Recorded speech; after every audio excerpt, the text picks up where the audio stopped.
Hello and welcome to River Online. I'm Emily and it's really great to be back here. And as you know, I'm Adam. I hope you've had a fantastic couple of weeks since we're last with you. And I hope you're ready for this evening's programme. We have another fantastic one ahead of us. Yes, indeed. This week we will be delving into the differences between joy and happiness and how that joy actually comes into our lives on a day-to-day basis. I'm really excited for this one. This is the final part of our little mini-series we've been looking at, which is the foundational principles of Christianity. We've looked at love, and then we looked at hope, and then peace, faith, and then we're finishing this week with joy. So, as always, we would love to start by asking you guys a question. What do you think of when you hear the word joy? Is it a place or is it a possession? Is it something that sparks a memory of a past event or a time in your life? Is it a favourite song or film, or potentially it's that reading your favourite book and snuggling up in a corner? Nice. As usual, pop your answers in the chat box just to your right-hand side, and we'd love to hear from you, what you think. While you're doing that, Emily, what do you think of when you hear the word joy? I think it's just spending time with my friends and family, and it's not even particularly doing anything. It's just being present with them and just spending time doing a lot of nothing. Nice. What about you? Yeah, I can relate to that. For me, again, family. But I've got some really joy-filled memories of holidays abroad when we've been, or not even abroad, in the UK actually, when we've been hiking up mountains, just enjoying spending time with each other. Yeah. Yeah, and I mentioned music earlier. I find a lot of joy in music, and when I've had a really awful day, I've got a specific playlist that I play that can just cheer me up even when it's the worst day. Nice. I think everyone needs a playlist just like that. So, as we are waiting for more people to reply in the chat, let's start up with a video. This is a video from the Bible Project. They do some fantastic content out there, and we're going to be watching the first part of one of their videos on joy. Let's go.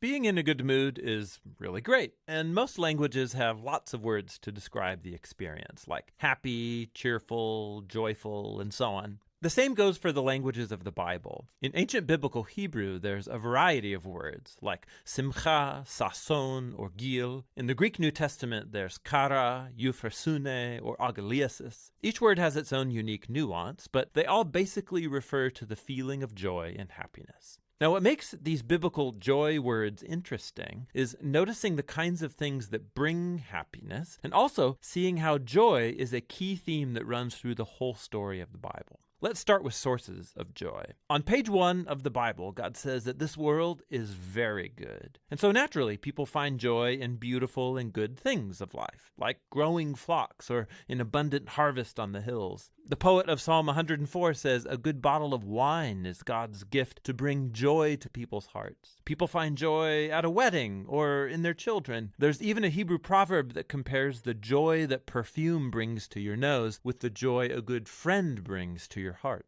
However, human history isn't just a joy fest. The biblical story shows how we live in a world that's been corrupted by our own selfishness. It's marked by death and loss. And this is where biblical faith offers a unique perspective on joy. It's an attitude God's people adopt, not because of happy circumstances, but because of their hope in God's love and promise.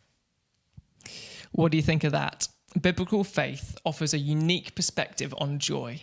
It's an attitude God's people adopt not because of happy circumstances, but because of their hope in God's love and promise. Yeah, and that's completely different to how most of the world sees it. It's a very upside down view of joy, and it's very rooted in hope, which we actually did touch on a few weeks ago. So if you missed that video, do look back on it. So we're getting some great comments appearing here in the chat. We've had Janet say smiles, joy and smiles, they're so linked. People love sharing a smile with each other. Yeah, Bohemian Bee said, agree, time with family and friends. Yeah. And Alex, seeing your children and grandchildren growing up in Jesus is a joy. I don't have any children or grandchildren, but I can imagine the joy that that brings you, knowing that they are growing up in a relationship with God. And we're touching on that a bit later as well. And final one from Janet. And I'm not sure. That's Beth saying. Oh, sorry. Here you go. Beth, my wife, on the other end.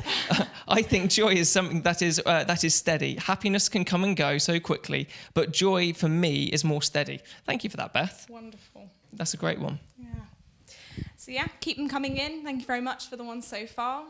Really good. It's great to hear from different people what brings them joy. Yeah, for sure. Yeah, definitely. And the video definitely, I mean, Beth touched on it there as well, but the video makes a key difference between joy and happiness, and how you can have joy because of what God has promised. So where does that come up in the Bible?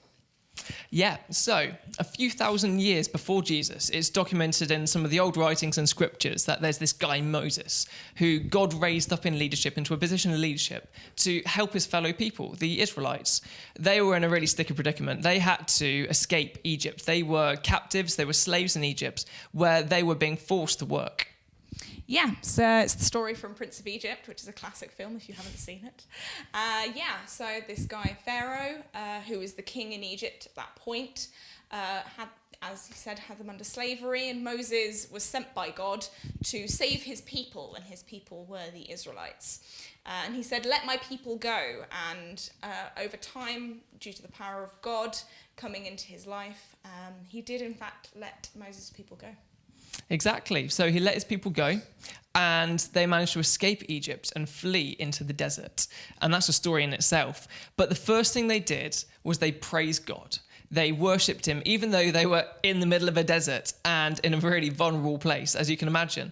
And they had, as we know from reading the rest of the story, a very, very, very long way to travel.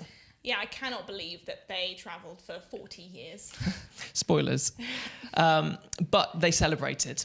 They praised God, and they were joyful anyway. And this shows that joy is not based on your current circumstances, no matter how good or bad it is. But joy is determined by, as demonstrated there, was determined by their future in God's promise. And you can read that full story if you turn to the second book in the Bible, which is Exodus.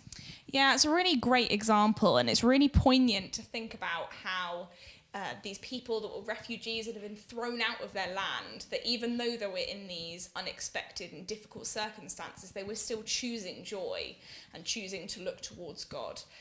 So yeah, maybe if we skip a few thousand years into the future and come back to the present and hear from someone who on a daily basis in current circumstances is choosing joy. So let's welcome Heike.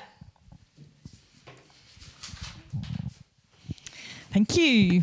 Hi, everyone. I'm Heike. Thank you for joining us. You're welcome. So, Heike, tell us some things about yourself. So, I'm Heike. The name is German for anyone who might be wondering, because it's a little unusual. I am a mum of 3. I have 3 beautiful children, a dog, a husband, a house to run, lots of jobs, a motorbike. I ride a motorbike. It's something that people might not know. Cool. Heike the biker, that's how I tell people to remember my name. So it's like, yes. Amazing. I became a Christian about 12 years ago. I still feel like a baby Christian though. It's just, time goes so fast to go so fast. So yes, I think that sums me up for now. Nice. It sounds like you got a pretty busy life there, full of kids. I know you got a dog as well, and life as a biker and plenty of work. So, amongst all of this, where do you find joy in all this busy schedule? Where do you seek joy? Where do you find joy? In the small moments, the small pockets. I don't have time for big pockets, so it's in the small pockets. It's the kids giggling.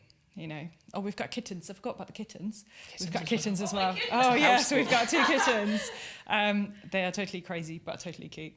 Again, that's sort of little moments when they do really cute stuff. I've taken up running. Running first thing in the morning and watching a beautiful sunrise, that's sort of God's creation, those things that are that bring me joy, that kind of peaceful moment. Making a difference in someone else's day. That's something that really brings me joy. If I know it could just be something small, but actually brings me joy being able to make a difference for someone else. And then there's biking. Obviously. We went out on the bikes yesterday. I've got a load of Christian biker friends. We went out yesterday and we went over this bridge. You couldn't see the other end. It was just like, he just went up and kind of went back down. And as he came down, I was like, whoa! And I just laughed out loud. It was just such a kind of moment that's that moment that stays with me from that ride. All the time. It's so fun. Oh, amazing. Yes. That sounds amazing. So we were talking earlier about Moses and the Israelites and about finding joy in the unexpected and dark places. Can you think of any examples from when you found joy in unexpected places? The bike ride yesterday, that going over that bridge was so unexpected. I didn't know the route, so it was the case of, whoa, that was fun. The unexpected place, we just had my first daughter. We just brought her home from hospital, and you literally come home with your first baby and you go, oh my gosh, we're responsible for this tiny human and we have no training. It's like we don't know what we're doing. And I remember holding her, and my husband sitting opposite me, and we looked at each other and we just burst out crying with joy. It was just that total moment of joy of just this, she's ours, she's our little girl. And that was a really special moment. And it was totally unexpected. Yes. We're both sitting there looking at each other crying, going, what is going on? So, yeah. Wonderful. But as you said, it's a choice, isn't it? The Israelites kind of choosing to worship. It is a good choice. Someone gave me this quote recently about pain being inevitable. Just because we've got Christians doesn't mean we're having a rosy life. Doesn't work that way. No, not but at all. Pain is inevitable, but misery is optional. And that's totally the kind of glass half full, half empty. Yeah. You can choose which glass you choose. Which leads really nicely onto my next question for you. In the Bible, there's another famous passage: "The joy of the Lord is my strength." What times have you endured a hardship or difficulty where you've had to turn to joy and God to be your strength? Every day. I have kids. 3 of them. They're brilliant. I love my kids. They're awesome. But there are fights. They drop things. They're constant, mommy. But it's those moments where you just have to choose and go, I put some worship music on, or I stop and I'm grateful for having kids. I have 3 healthy, beautiful children. And it's that kind of, sometimes it's literally just stepping back and going, actually, I am grateful. Might not feel like it right now, but I choose to be grateful. We pray with the kids every night. And we say thank you to God for the day. And sometimes it's quite hard to find things to say thank you for. Yeah. But it's that choosing and thinking about what was good today. Yeah. What did we do today and what did we enjoy today? And saying thank you, that really kind of helps you be grateful. And making that practice of being grateful for things, because it makes you look at things differently. You can go, my kids drive me nuts, or actually no, I'm grateful for having 3 lovely children. So good. Amazing. I really like that. Choosing to be joyful even in hard times, the fact that it's a conscious choice, and the fact that when you do make that choice, it does just make you feel much better. Like you were saying, you smile when you have music on things. I can't help it. And so on that, what advice would you give to people that do struggle to choose joy, and that they find that they are always stuck in misery and just lacking that ability to choose that joy? I believe in a God that wants us to be joyful, that wants to be with us and walk past with us. And when I've been through really bad times, I can tell now he was with me. Even before I knew him, I can tell where his hand was there and where he's done stuff. So I know that my God wants me to be joyful and have a joyful life. So if you're really struggling, I would suggest that right now, if it's safe to do so, please don't do this if you're driving. If it's safe to do so, just close your eyes and be still and just breathe. And when you're feeling still and calm, just ask God for joy. It's as simple as that. Just ask him in your head or out loud, whatever you want to do. It's just, God, give me some joy. And then wait. Wait for God's peace to settle on you. And just with that peace comes joy. I find that when I do that, I start to smile. I can't help it. It doesn't matter, what the situation is. Just waiting for that peace of God and then smile at it, then getting the joy. And however that feels like for you, stay in that for as long as you need to. And next time this happens, you can do it again. And I'd love to see it, like here on the chat, what people get, because it's different for everyone on how that feels. Like, you know, some people hear a voice, some people will just have that little, I get a little fuzzy ball in my stomach. And that's sort of like that warm, sort of fuzzy light that just helps you feel better. So, and that's all it takes. Yeah. That's all it does, yeah. And that pausing is really important. Yeah. We were looking at Peace a few weeks ago. I can't remember how many weeks ago now.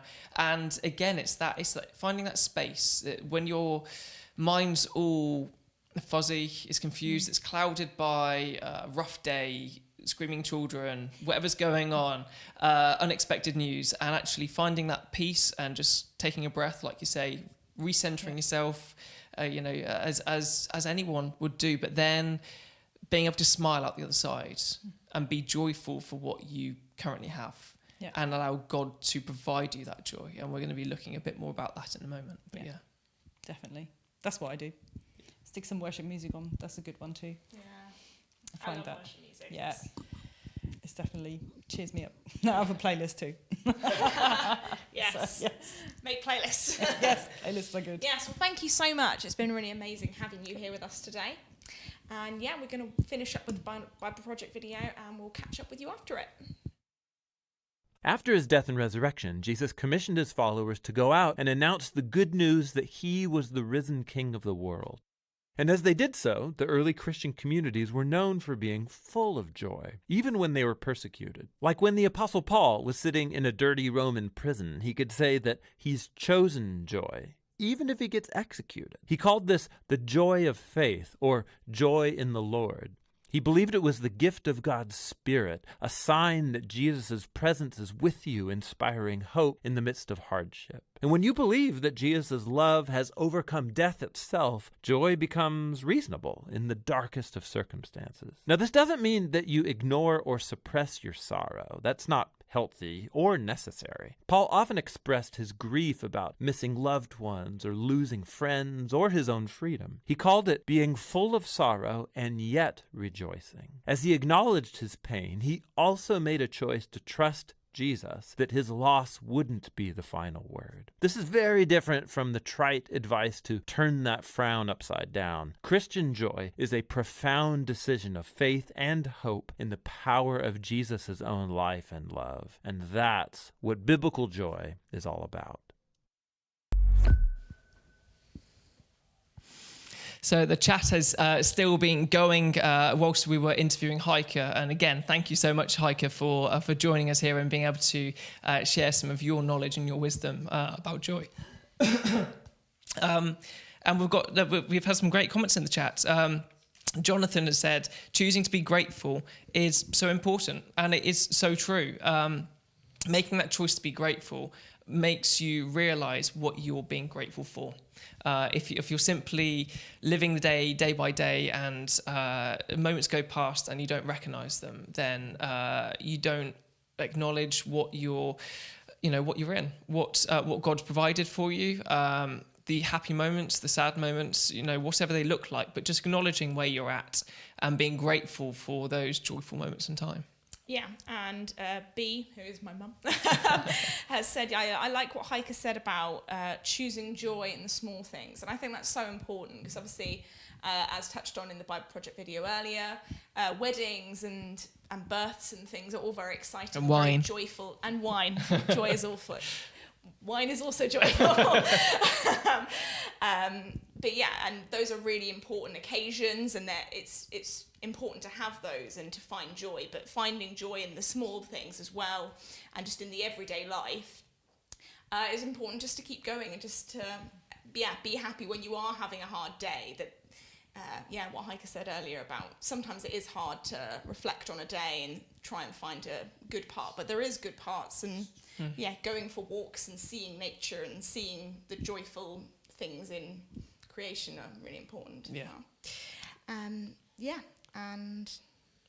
so let's just wrap up. Let's just recap on what we've looked at, which flows really nicely on what B was sharing there.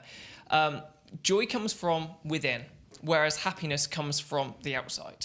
And those are two different things. External things can really control our emotions, but it's an outside control. It can be both positive and negatively affect what our emotions are. And whereas joy is that inward happiness, is that inward joy. And that's a foundational joy. That's a choice we make. Yeah, and it's trying to find that kind of temporary happiness through social media or money or shopping or whatever it might be, that's trying to fill that gap that only joy can fill. Absolutely.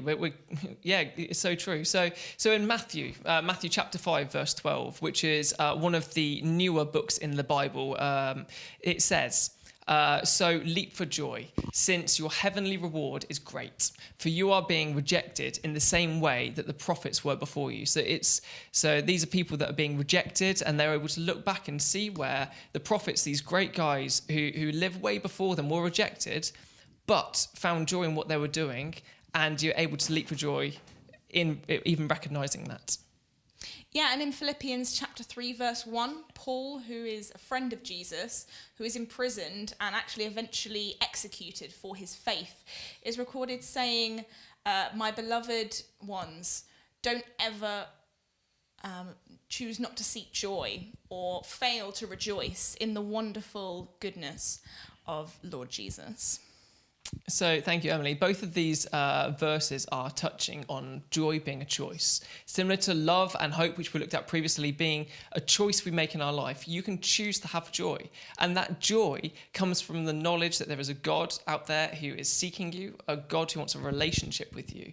And he wants to provide that source of unconditional love and joy. Yeah, and Christianity.com puts it really perfectly, actually. Biblical joy is choosing to respond to external circumstances with internal contentment and satisfaction, and knowing that God is going to take these things and work through them in your lives. So our final question for you, and this is a question again to consider, to think about and take away into your week and your evening ahead, is, do you want joy in your life? Do you want to choose joy in your life? Yeah, and it's just thinking, and it's quite simple, because it's just choosing to come to God and ask to be in relationship with him and accept that in your life. Yeah. And if it's that biblical joy that you're seeking, it's different from that happiness, which we can try and fill that void, as Emily said earlier, with social media and wealth and work, and you throw time and effort into that, and you just get fleeting moments that disappear again. You don't get that grounded joy that carries on. Yeah. So take that away. Think about it. Think about where you want your joy to come from.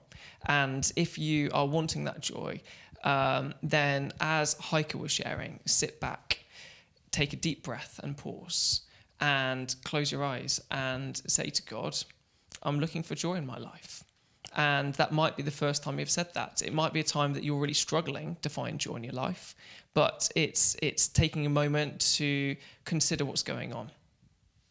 Yeah. So, yeah. Thank you for being with us here today. It's been really great. Hopefully you've enjoyed it. And if there is anything you want us to cover, then do let us know. And comment in the chat box, or comment if you're watching it afterwards. And make sure you do click that like button. Yeah, we'll be back in 2 weeks' time. This is your space. This is your channel. Like I said earlier, we've just finished this small run on Christian foundations, and our next few weeks are going to be looking at some questions. And those are questions that we want you guys to be asking. So if there's anything that you're wanting us to look at, anything that you are asking questions about, big life questions, Bible questions, where is God in this? What's going on with that? I'd love to fill these seats with people who know way more than me and more knowledgeable than me, to be able to answer those questions for you, and have some musicians come and share some great music which partners up with those topics. So please do drop in the chat box or in the comments below anything that you might particularly want us to be looking at. So I hope you've had a fantastic week. I hope you enjoyed this evening, and like Emily said, hit the thumbs up button if you like our content, and subscribe to our channel, and you'll get a notification letting you know the next time that we go live. Cool. So thanks for joining us. We'll hope to see you next week. Goodbye. Bye.